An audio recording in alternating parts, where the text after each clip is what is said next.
Live from Shanty Road University Studios. This is the legend, Bobby Lee Jordan. And this is Life Lessons with the legend, Bobby Lee Jordan. That's a little bit redundant, ain't it? I might have to quit saying that. Anyway, I'm so glad to come to you tonight after we spent 2 weeks with my friend Kyle, having a conversation with friends. I'm going to get back to some life lessons tonight. I want to talk about at least one of my school teachers from high school, from A.L. Brown High School.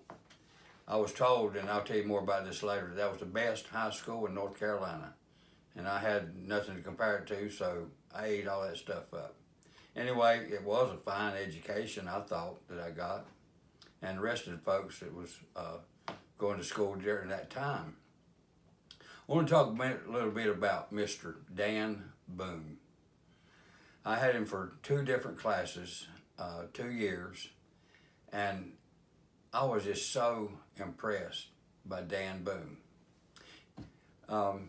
Some of you know a little bit about him, some of you never heard of him as a teacher. He was a World War II bombardier, if I remember right. It was in North Africa.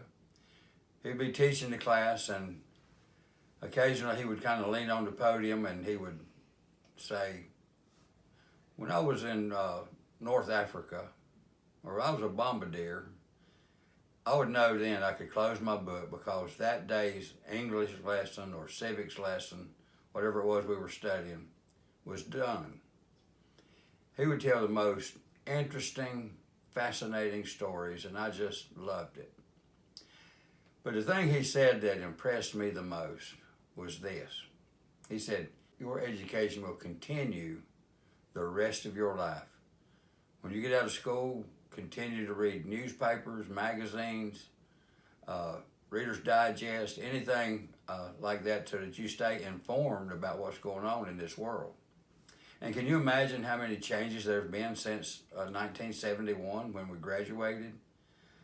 We could not even begin to imagine cell phones and internet and Twitter and Snapchat and Instagram and all this kind of stuff. So, and I don't know all that stuff myself, but I do know a little bit of it. But if you don't continue to grow and learn and change with the times, then you will be left behind. Now that was about Mr. Dan Boone inspired me to be a ferocious, tenacious reader all my life. I still love to read good novels and autobiographies and read the news occasionally. I kind of give up on the news, though. It's too depressing, it's too nerve-wracking.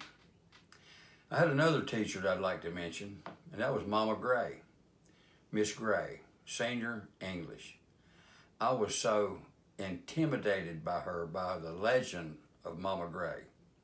I remember I worked with some boys that were a year ahead of me, and I heard them talking about how hard she was, and they failed senior English, and they had to go to summer school in order to graduate. I knew that I would not make it. I was a kind of student that just kind of rolled with the flow, just kind of went along, just passed. Wasn't worried about making A's and stuff. And it's a fault of my own, so nobody to blame there but me. But anyway, sure enough, I ended up in Mama Gray's senior English class. And her big thing was The Canterbury Tales by Geoffrey Chaucer. I could read it, but I didn't understand what I was reading. Mama Gray would tell us to read the first 30 pages or something like that, and I would read that, and the next day she would explain it to us. And so the next day we'd read the next 30 pages or 40 pages, whatever it was, and then she would explain it to us. So I read what she said to read, I listened when she explained it, I followed all the instructions, and would you believe I made straight A's in Mama Gray's senior English. The thing is, I learned something about myself from that.